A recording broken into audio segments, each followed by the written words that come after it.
Hey guys, this is John, and welcome to another Climbing the Rating Ladder video. I'm playing Cooley, rated 1846. This is a 10+0 game, rated, so my rating is at risk here. All right, and I open with e4. We have the French defense on board. I'm glad my opponent played the French because I'm always indecisive as to what to play against the French. Let's play d4. I often play the King's Indian attack, but let's go in a different direction. Knight c3 and knight d2 are what I am most familiar with in this exact position. I do think the advance variation has merit as well. That's kind of a typical space gaining move that the computer might like these days. It always wants to grab space with pawns. But okay, knight c3 is plenty good. We just develop and defend this pawn. And now a6, I'm not familiar with this move. I know that move is possible against knight d2, but it's a little curious to see it here. And I'm probably just going to play a logical move here because this looks flexible. I mean, it covers the b5 square. I can't imagine there's anything super deep about this move. So I'm thinking bishop d3 or knight to f3. I could also maybe take and play queen f3. That's an interesting little setup. Actually, yeah, let's go ahead and do that because I do know in the exchange variation, this is a possible plan for white, a possible arrangement. So let's keep it simple. Attack this pawn twice. And the idea here is to play bishop d3, knight e2, possibly throw in h3 somewhere. Like I could play h3 right now if I want. Stop bishop g4. That's the general game plan, putting our pieces like this. So knight f6, bishop g5 certainly comes to mind here because that applies pressure to the knight and renews the threat on d5 in doing so. Also enables castling queenside. So I kind of like the look of that. I wonder if bishop g5, queen e7 is an issue, but I got to imagine bishop e2 is good. So let's say bishop g5, bishop e7, bishop d3. And then if bishop g4, maybe queen g3. Just tentatively looking at that. Let's go for it.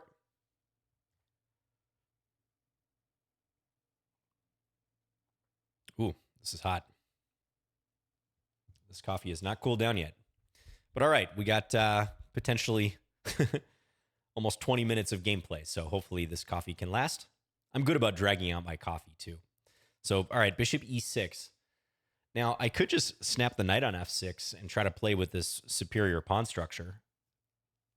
That's probably the principal thing to do. I get the sense that they're aiming for a queen trade. Bishop takes f6, queen takes f6. I wonder if I could play knight takes d5 there. You know what? Let's take here. Because I don't want to do the thing where I spend time looking at what I'm going to play on the next move if I'm pretty certain I'm going to play bishop takes f6 anyways. So black takes with the queen. So clear choice here between taking f6 or entertaining this move. This is interesting to me, this knight takes d5 move, because if queen takes f3, I can play knight takes c7 check. But black has king d7. Not king d8. King d8 is what I originally looked at, then knight takes e6 check, but king d7. So I think that's not going to work out.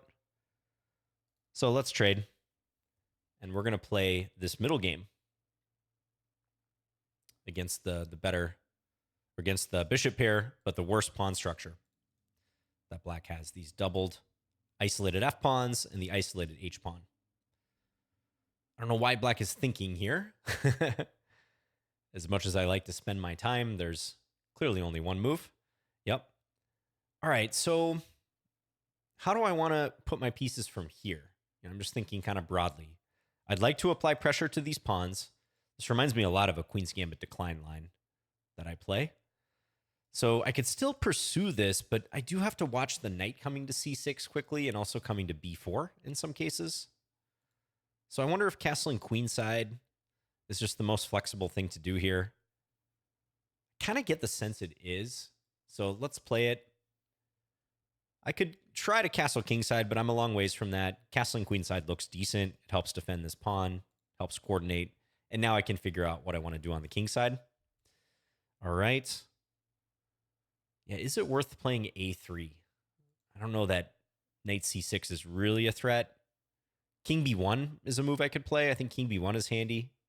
Maybe if I want to attempt to come here with the knight. Let's play it, again, in the interests of just playing flexible chess. I'm going to be honest here. I don't know how much better I am in this position. It looks more comfortable for me, but I feel like this is on the order of maybe like 2/10 of a pawn or something, if at all. So I would almost certainly prefer my position, but I'm fully cognizant of the fact that black's probably fine here if they play this right, because I'm really only working against these weaknesses. This is going to be a long-term struggle to do so. So bishop d6. So on bishop d6, I no longer have to worry about the bishop coming here. And I'm wondering if maybe g3, bishop g2 makes sense here. Where do I want these minor pieces? That's what's going through my head right now. Seems like a decent plan. Also restricts the bishop, so let's go for it. Let's play g3. The only downside of this move is I do give black a hook with h5, h4 if they want to try to apply some pressure to my king side, but that seems like a reasonable trade-off. Wow, and b5. I would not have anticipated this move. Gut instinct, I don't think that move is correct because my bishop's coming here, and black is weakening themselves on this diagonal, leading right towards that knight and the rook. Now, of course, knight e7 does defend, but can't help but think this is kind of a weakening or somewhat useless move. So knight e7. Now I'm looking where to put this knight. Thinking I probably want to go to f3 with this knight just to leave e2 open here. Although I could go to a4 if I want, if I play knight e2. Let's say b4, knight a4. Maybe I direct both knights at c5 long term. But if I go to e2, yeah, I guess this is a route I can consider. Whereas if I go to f3, I'm not sure where that knight is going. Maybe there's this route available. Also gives me this and coming to h4. I don't see that being that useful. I'm going to go to e2. It's a close call. But with the knights stepping on each other's toes like this, Duretsky refers to this as the superfluous knight situation, because they're taking away one another's opportunities. They're a bit redundant. You have to be careful that one of the knights doesn't become trapped. So it's imperative that on b4, I have knight a4. All right, rook g8. Don't think there's really a threat associated with that move. I could play knight c1, just continue maneuvering. I could play rook he1. Seems like it might be a handy move. I think I somewhat prefer this knight rearrangement, though. I'm going to go knight c1. So looking for squares. I'm seeing also, in addition to focusing on c5, maybe I can still use the f4 square. Let's say knight d3, knight e2, knight f4. And I know that might just seem like another form of attacking d5, but I'm also on the bishop, and maybe I can play knight h5 and go after this pawn on f6. And I hope, remind me if I forget, but I hope I can show you guys this line of the QGD that really resembles this whole situation on the king side. Okay, rook b8. So black played rook g8 last move, now rook b8. Interesting. Yeah, again, I'm not too concerned about this. Let's play knight d3. I temporarily undefend my d-pawn, but because I have knight e2, I think it's fine. So if black plays something like this, in addition to d5 hanging, I can, at minimum, think about knight e2. a5 played. Yeah, I'm not worried about this pawn storm towards my king, because for one thing, queens are off the board. That instantly increases the margin of safety for both sides. And I have not moved any of the pawns in front of my king. So I don't think I have to be too concerned yet. Okay, let's say, let's go rook he1. Threatening knight takes d5 now. Trying to use this pin.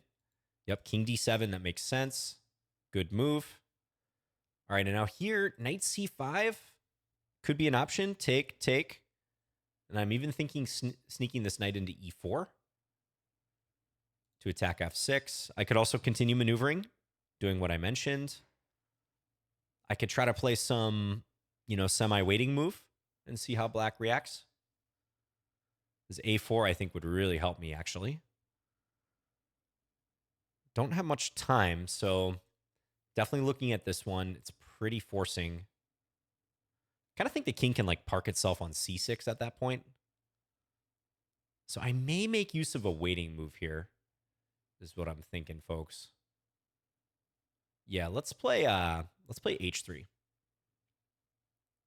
I just really want to see what black does. I don't know that this is the strongest move. I would highly doubt if it was. But let's just see what they do. It's kind of useful because it takes away g4. Maybe black will think about playing h5, but then they have to reckon with h4. That pawn could be a weakness there. I like to use these moves when I'm unsure what to do in the position. Okay, black plays a4. Now, do I try to bind things up here with this? I think a3 makes sense. Let's play it. If b4, I can play knight takes a4, b takes a3, and then a knight coming to c5 at minimum. So another little modest pawn move here. Okay, black plays c6, fine. Kind of firming things up. Wonder if this now becomes an option, trying to maneuver in this way. Is that getting too fancy? Again, I still have this option too if I want. But yeah, let's go here.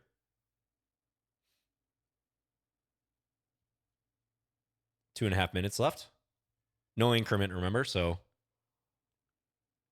I'm trying to play quickly, obviously, and trying not to get into too many tactical, crazy situations if I can avoid it. Okay. Yeah, let's play c3. Is knight h4 a problem?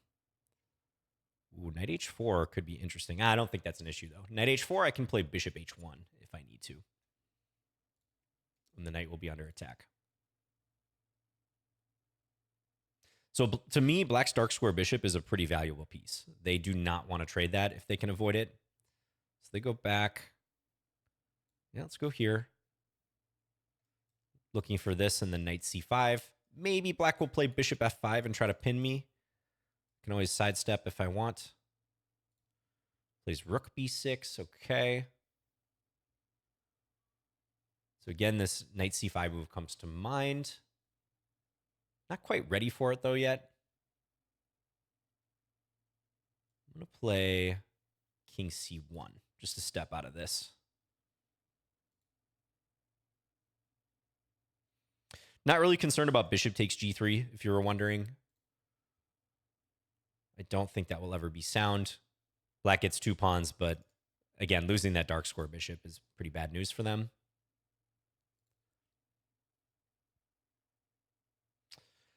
Question now is, how can I make progress in the position? How can I apply pressure? Is it going to be doubling the rooks? These bishops are the linchpins to black's position. They're holding everything together. So I kind of think this part of the board is where I'm going to be focusing because the structure is locked here. But let's see. If I creep forward with the pawns, I have to reckon with black pushing back at some point. It's possible I'll be rerouting these knights again. I mean, I could try to put a knight on f4 still. It would take several moves, but if I got both knights pointing at f4, that could be a plan. Okay, so I think black is just endeavoring to wait here. Let's double the rooks. Even if I'm not threatening anything, it's annoying for black to have both rooks barreling down the e-file. Might cause them to move this knight or something. They do move the knight. Where is it going? h4, again, I don't think I'm too concerned about that. So let's just double. Knight here, I'm going to go back to h1.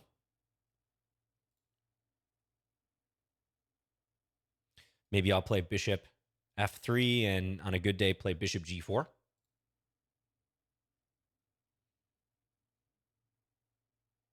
I'm not 100% certain how I feel about this knight on b4. In a way, it's not doing much where it stands, but it does restrict the black rook because the rook has to keep an eye on a6. All right, h5 played. Yeah, that's definitely interesting. So if h4, black has knight takes h4. Let's play this, therefore. And now on h4, I push g4 and try to kick them away. and we'll see where that leads.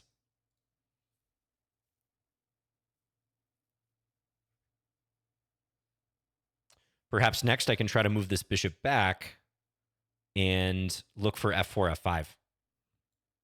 I don't have a lot of time, of course, so I'm thinking that might be the play. They can go here now.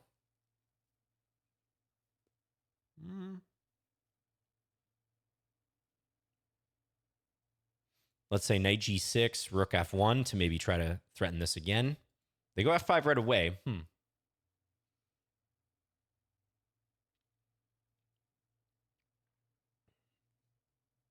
Could be time for knight c5.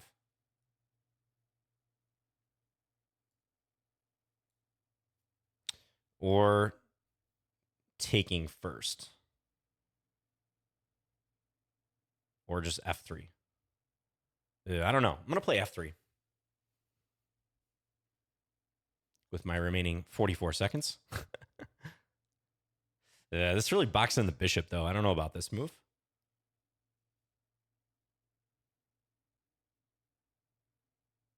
But I'm thinking if knight g6, maybe knight c5 check, take, knight d3 to take away knight f4. Goes there. Okay, but now I have this check. I'm finally getting in. Goes there. But I can take here now. Black is collapsing tactically. I'm going to win the knight. Now we got to win the game, though. Easier said than done. Goes there. Okay, I can check and win the rook. That's helpful. Take. Let's go here. I'll try for a mating net idea. It's not quite a mating net, I suppose.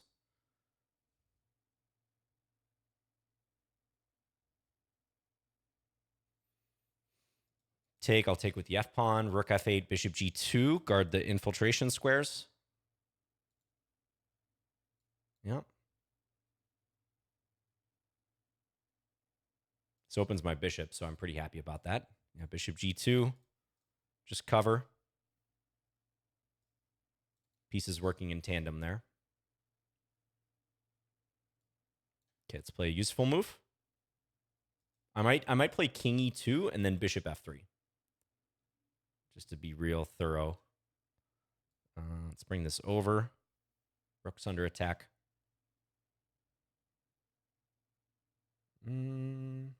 Let's go here. I think if rook check, I might just play knight e5 and give away a pawn. Just to simplify.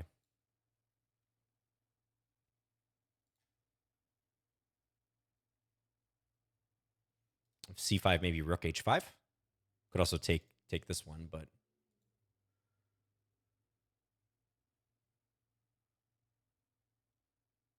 yeah, I like rook h5 here.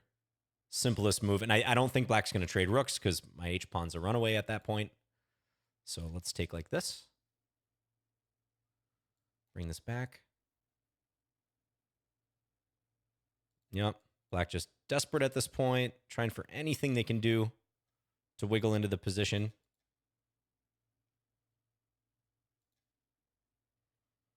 Not easy.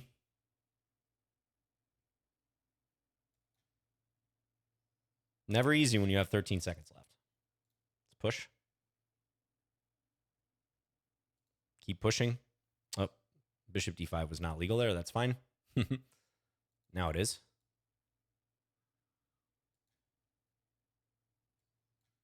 All right, next just let's go here. Force them to take the bishop. Check. And then we're mating on the next move. Okay, so... in a way, I feel fortunate to win that game for sure because my opponent started forcing things when my time was getting low. They still had sufficient time, but I think they sensed, hey, you're getting down on the clock, John. I'm sure they used my government name. You're getting down on the clock, John Bartholomew.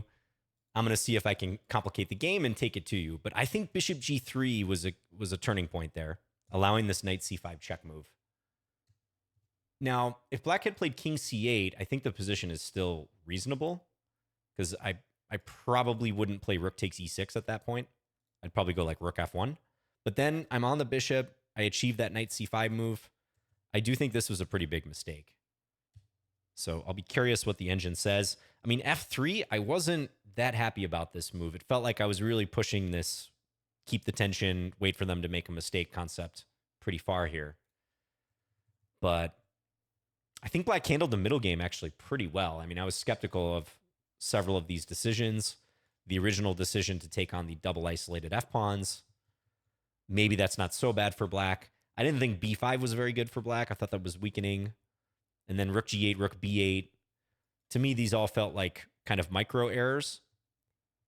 But I think that points to what I suspect the evaluation of the position will be from the beginning, which is like a little favorable to White, but not that much. That Black can get away with those types of moves. And in hindsight, I don't know about this whole Knight A2, Knight B4, C3 idea. I was really massaging the position, trying to firm everything up and kind of wait. But I might have waited too long. Might have been better to simply play Knight E2 and go for Knight F4, as I was originally intending. Because, yeah, the more I think about it, like this knight on D3 can always patrol the C5 square. The thing I did achieve with Knight A2 and Knight B4 is that I did arrest Black's rook, like I was telling you guys. But I don't know. I don't know if it's justified getting my knights in another superfluous spot here where they can't attack anything forward, really. At least from F4, I would have been pressuring this bishop, and I had Knight H5 as an option. So those are some things that I'll look at. Yeah, I'll be curious about this A6 move too on move 3. Again, if I had played Knight D2, I do know that Black can play lines like A6, H6, Bishop E7. Knight C3 is a little more direct. It keeps the bishop open. But the main moves here for Black are Knight F6, Bishop B4. This is the winnower variation. D takes E4 is also pretty popular. This is the Rubinstein variation. Those are the three main moves by a good margin. Okay, let's click into the game review. I'm not going to do an absolute exhaustive pre-computer analysis here. Okay, 90.9 accuracy for me, 81.3 for my opponent. Just looking at the graph, yeah, I think my mental assessment of this was probably close to correct. And again, maybe Black's just completely fine in this whole situation. Let's see. So French defense played Knight C3. Yeah, many variations you can choose from here. Again, I personally don't feel that there's any one line against the French that truly stands out as like, aha, this is the variation you want to play against it. I played this King's Indian attack a fair amount. I don't think it leads to an advantage for White in theory, but it's an interesting way of handling it. So King's Indian players, you might enjoy that from the White side. But this is the main position where we have the exchange variation, the advance, the Tarrasch variation, this Knight D2, and then Knight C3, which I don't think has a name. Normal variation, really creative.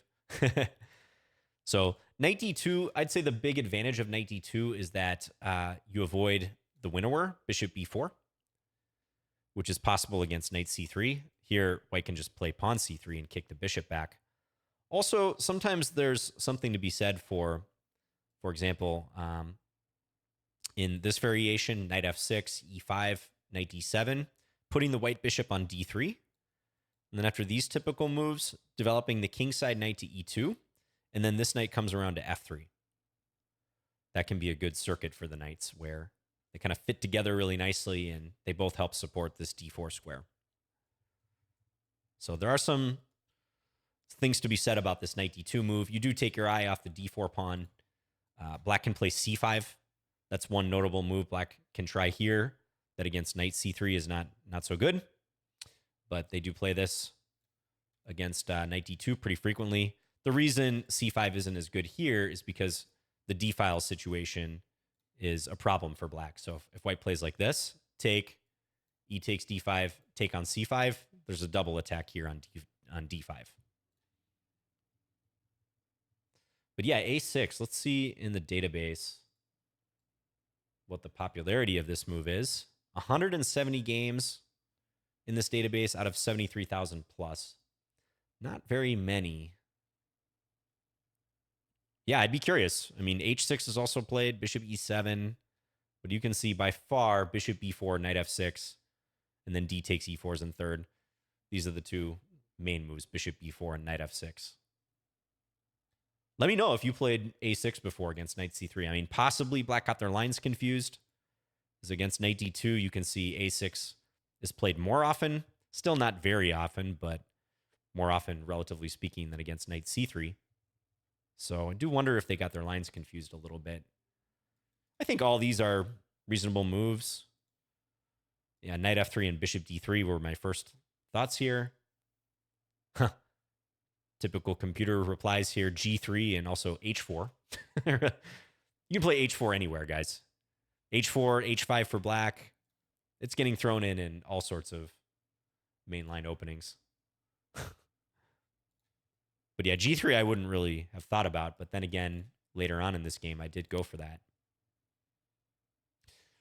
So we go into this exchange French type position, and I just thought, plain and simple, my knight c3 move was more useful than black's a6 move here. But that may not be the case. I mean, my knight does block the c-pawn. That is one downside I should mention to knight c3. You guys have heard me mention this on the channel, that this is the so-called bad marriage. It doesn't always apply, but it's something you have to consider. Yeah, I have less leverage with the c-pawn.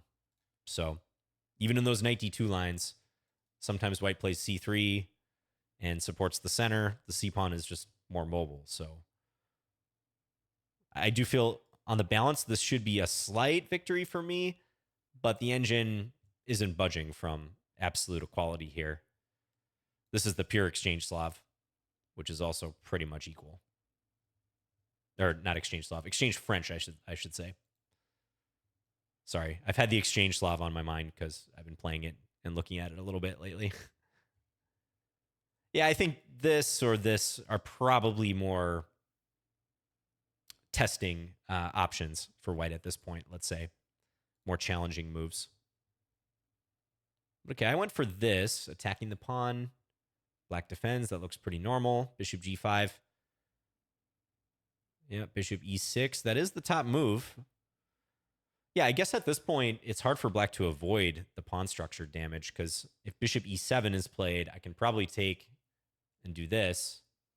And if bishop takes d4, I imagine castle's queenside, hitting the bishop, x-raying the queen behind, is dangerous for black. I don't think they should get involved with that. But okay, bishop e6. Yeah, and I took, and I mean, this is barely an edge for white. Take. Okay, now, remember this position? I'm going to show you a related line before I forget, as I told you I would. So in the Queen's Gambit declined, this line, where white takes on d5, this exchange variation. Okay, bishop g5, threatening to take f6, drag away the queen from defending this pawn in similar fashion. The main move is bishop e7 here, but black can also play c6 and then e3. And now if black wants, they can play bishop f5. They can try to play this bishop out before white gets a chance to play bishop d3. And now there's a famous variation here. If we click into the opening database, queen f3, hit the bishop, bishop g6, bishop takes knight on f6. Yeah, queen takes f6. We trade queens. So to me, this is what I thought of in the game, in this French game against Cooley, because super similar situation. Black has the bishop pair, but they have that fractured kingside pawn structure in exactly the same manner. Pawns on f7, f6, and h7. And I know the stats here are pretty good for white in practice. I think this line, if black plays it perfectly, is considered kind of drawish, but it's tough for black. There was a famous Carlsen versus Kramnik game several years ago that kind of showed one of the better ways to handle this. Magnus won a really nice game. So I was trying to draw a parallel. You can sometimes do that in the openings that you play, is draw a parallel to some other line that you're familiar with. But I guess there's a little more or a little less to work with in this case, because in that last line, white still maintained the two center pawns against black's one. There were pawns here and here. In this case, I only have the pawn on d4. Also, the position's a little more open. I think, in general. So, yeah, look, with the E file open, that's a file where exchanges could take place in the future. This knight maybe having few prospects. It does seem like this is a slightly better version compared to that other one, but it's subtle. Still, I don't hate that I went for this because I think once I got this far, this is the line that makes the most sense. I mean, maybe I could have played with queens on board, try for knight f4 or something, but this seemed most principled to me, so I'm okay with this decision. Yep, king b1. g3, that is the top move. Yeah, I just thought black would play knight e7 right away, and on bishop g2, maybe play c6. Just do this immediately. Retain the option of castling queenside or maybe parking the king on d7 or c7. That seems okay. Okay, this is still fine for black, evidently. Okay, rook g8. So that's the first moment the eval kind of ticks up in my favor. It's suggesting h5. I probably would have met that by h4. c6, yeah, normal. King f8 even. Okay, so I started maneuvering this knight. So I was already looking at some of these squares, especially c5 and f4. Yeah, again, this moves the needle a little bit, rook b8, but it's still only 0.35. It's something, but it's not all that much. A4. Yeah, A4 is an interesting move. Probably should have considered that. I think that, like, briefly flickered across my brain. Idea B4, knight B5. Probably should have looked at that. But okay, I played rook HE1, king D7, and here I was already getting low on the clock. H3. Yeah, so as I said, I mean, I sometimes like to play moves like this, kind of defer when I feel like I have a long-term, somewhat stable advantage. But given the clock situation, I mean, I probably spent way too long playing this move. That's a move you want to play in 5 seconds versus 45 seconds.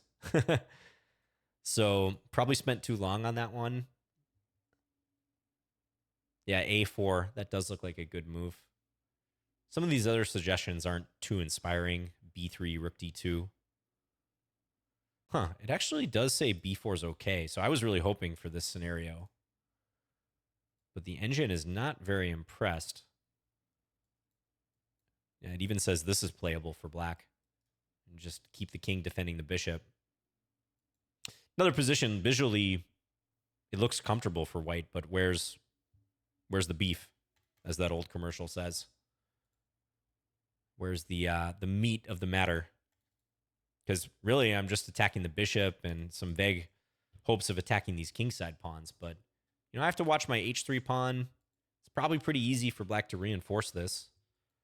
Also, I think knight c6 or knight f5 is coming. Maybe you have to watch knight takes d4, which would remove the defender here. So, yeah, I mean, this is probably fine for black. The king is pretty handy in the center. Much better than my king. So instead, a4, I went a3. And then I went about this knight maneuver. I was saying in hindsight, maybe I just would have gone knight e2. Looking to get the knight here. h5, yeah. Let's say I go h4. Bishop g4, that is the downside of playing h4, is that the bishop can get in here. Rook d2. Yep. And now black's even slightly more comfortable. Probably something like knight f4 and knight g6. They can offer a trade, and I'm kind of getting pushed back here. This also somewhat reminds me, those of you who play the Dutch defense might know this variation where white plays a very quick bishop g5 and then takes the knight on f6 in the Dutch, and you get these doubled f pawns. But if you handle it correctly from the black side, sometimes black even turns the tables on white and uses those doubled f pawns and the bishop pair to push white back, and white's trying to find places for the knights to go and may not succeed. So in a line like this, that's kind of what happens when white is just maneuvering around hoping that black drops something. So, okay, I went knight a2.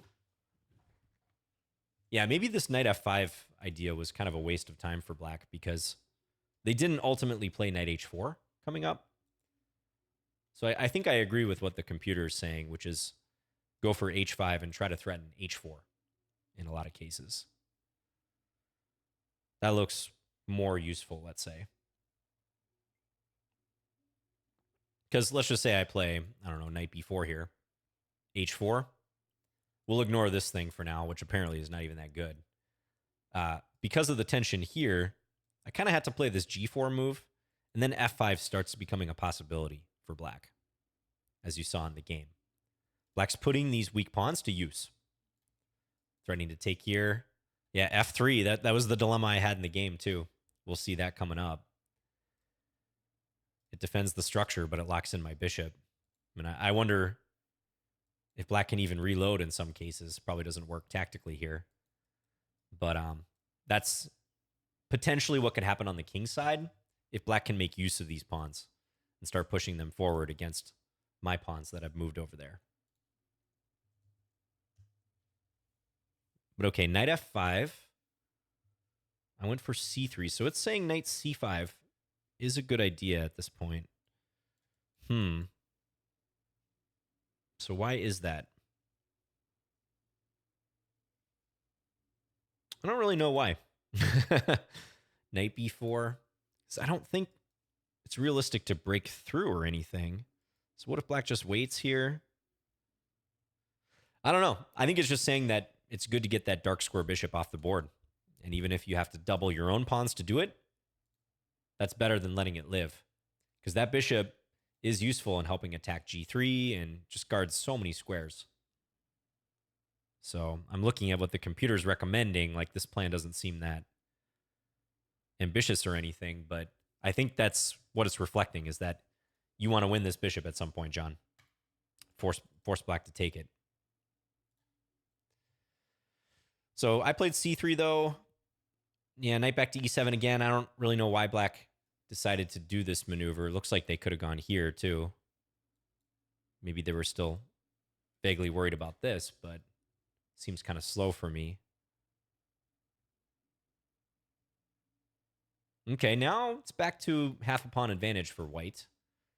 Because again, even though my knight on b4 isn't doing a whole lot, it's threatening to go into a6 whenever this rook leaves this square. So just on a pure material comparison, a 3-point piece for me versus a 5-point piece for black, I think I'm happy about that. But it's unlikely I'm just going to win the game on this part of the board too.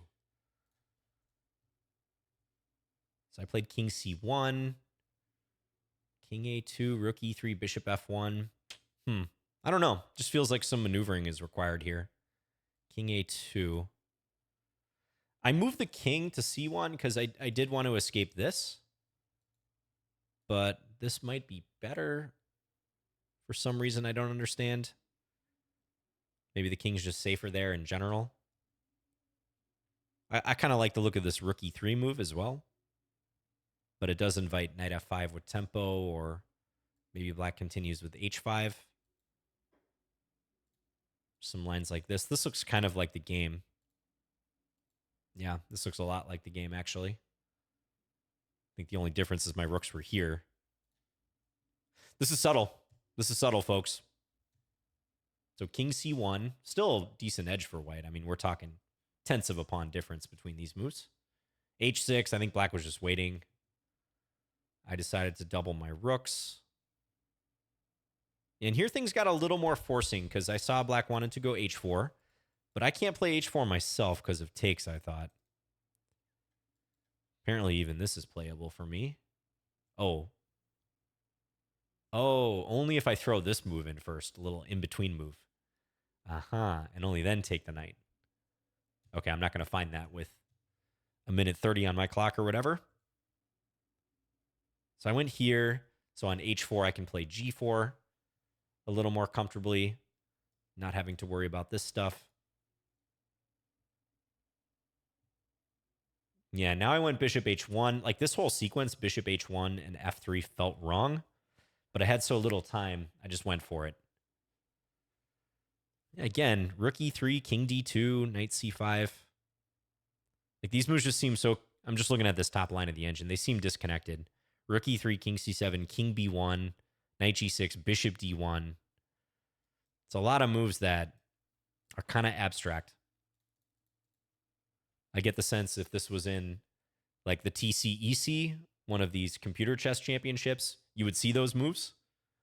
And the engines like don't have to find plans. They just grind out variations. And they're really good at that. But for a human, I'm having a hard time seeing what I should do here. Because it seems to me I'm kind of stuck on the E file. I want to dislodge the bishops, but I also don't really want to trade here. But maybe from a human standpoint, this is still the best decision. Trade on C5, drive the rook away. Because now I'm seeing like maybe I can do this maneuver. I can use the D4 square in the near future. Then at least I'm hitting this. I've got some pressure here. Maybe the knight could go elsewhere. Looks like black can reinforce for sure. And has some of their own designs of getting the knight in somewhere. But that looks a little more natural. And from that, I can kind of riff on other plans that I might consider. Maybe I try to play with the move order. So here's where I played bishop h1. Maybe I do this first to threaten this and just not reveal my hand yet. It does release this rook, but yeah, probably I think what I'm seeing here is this knight c5 move is something I should have played a lot earlier. And maybe I should have foregone this knight a2, knight b4 maneuver altogether. Okay, so bishop h1. I played this in anticipation of f5. I wanted to reinforce. But the computer's not even that thrilled about that. It says take. I mean, f5 makes sense for black because, again, they want to put their bad pawns to use. It does weaken the e5 square, though. But maybe black figures I'm already looking at the c5 square, so weakening e5 doesn't affect things very much. Okay, f3. Yeah, interesting. You know, I thought bishop g3 was a big mistake, but apparently that's fine. Apparently that's completely fine. So check. Yeah, and I guess this is just the big mistake, is king d6, which makes sense. I was saying king c8 in hindsight. I thought maybe rook f1 or something, keep the attack here. It's actually suggesting king e8. Yeah, because now if I were to take, I don't think I quite have enough for the exchange, or for the pawn deficit here, point deficit. Like, yeah, black's coordination looks a little wonky, but there's many moves they can play here. King f7. This is defended sufficiently. There's no forks that I see. Maybe rook g6 makes sense. Try to trade the rooks. This bishop is a non-combatant right now. Really bad piece. I need many moves to get it into the game. So black just happened to play the move that allowed me to sack the exchange with check and then win the knight afterwards. But if they had played something else, king e8, king d8, maybe king c8, this would have been tough. Huh, it's an interesting line. So it actually wants to use the c8 square. That's probably why it doesn't like king c8 as much. Because here, black can't retreat this bishop. The knight's undefended for one thing, but yeah, that's a nice line here. So if this happens, now bishop c8 without my rook stacked. And the computer says black's doing fine.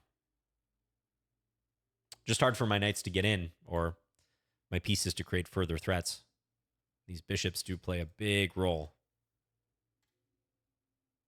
Very tangled game, tangled position. So black stepped here, and all of a sudden it's +3. And we're not going to miss this tactic. I'm so loaded up on that e6 point. Yeah, and here too, they did me a favor. King b8, allowing knight d7. King d8 or king c8 is more tenacious. King d6 gets mated, of course. Got to know this pattern with the knight defended. It's like a Vukovic mate. But king b8, knight d7. You know, had black gone here, just trying to think in the context of the time, I do like that this rook is completely out of the game still. I probably would have kind of did what I did in the game, like try to start coordinating, maybe drop a knight back to d3, keep this knight on c5 because it restricts the rook and helps restrict the king. So probably would have done something like that. Again, kind of draw a parallel here. This bishop g2 move, I like this construction. Stop the rook from coming in. But after this, it was a cleanup job and not an easy one with the clock. So I'm just trying to consolidate. I'm not trying to promote a pawn too quickly or do anything drastic. I know my bishop's bad, but a bishop and a knight can work really well when they're on the same square, same color square, that is. You actually see this with the infamous bishop and knight versus king checkmate.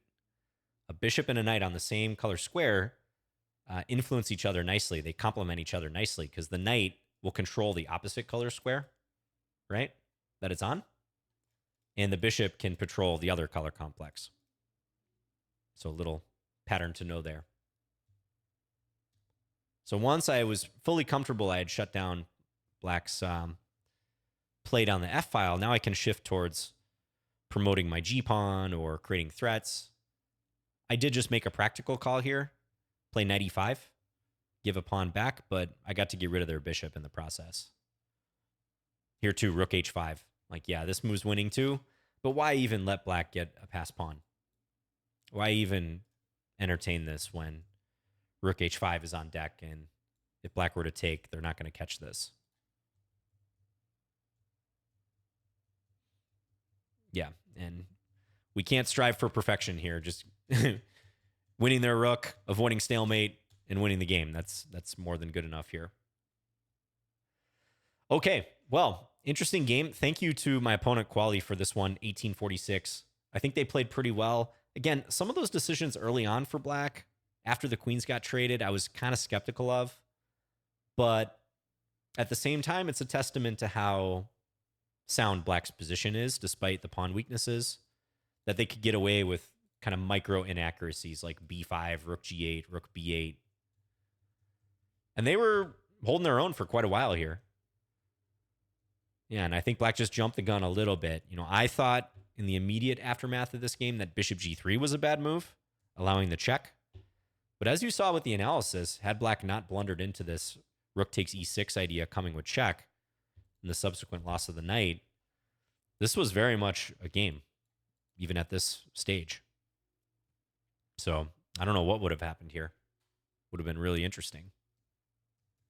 So I benefited from a blunder. Yeah, might have pushed the whole, play some waiting move type thing too far, but I also felt that that was what the position demanded too. So moves like h3. I think the fact that I'm considering stuff like that is also a testament to how hard it is to get through here, but probably still some improvements. Yeah, a4 looks decent. Later on, I think that knight c5 move, for sure, I should have probably gone for. It didn't connect with me, even when analyzing here a little bit, that it actually frees up the d4 square in a lot of cases. We saw some lines like that that were possible later on. Interesting. Okay, well, if I encounter a6 on move 3 in this variation, I probably won't take on d5. I'll probably prefer this, or even g3 or h4 per the engine suggestion. I mean, why not? If Black can play a6, stands to reason White can play h4. But let me know what you guys think. And if you picked up anything from this video, let me know. All right, thanks as always, guys. And I'll be back again soon with another video. Take care.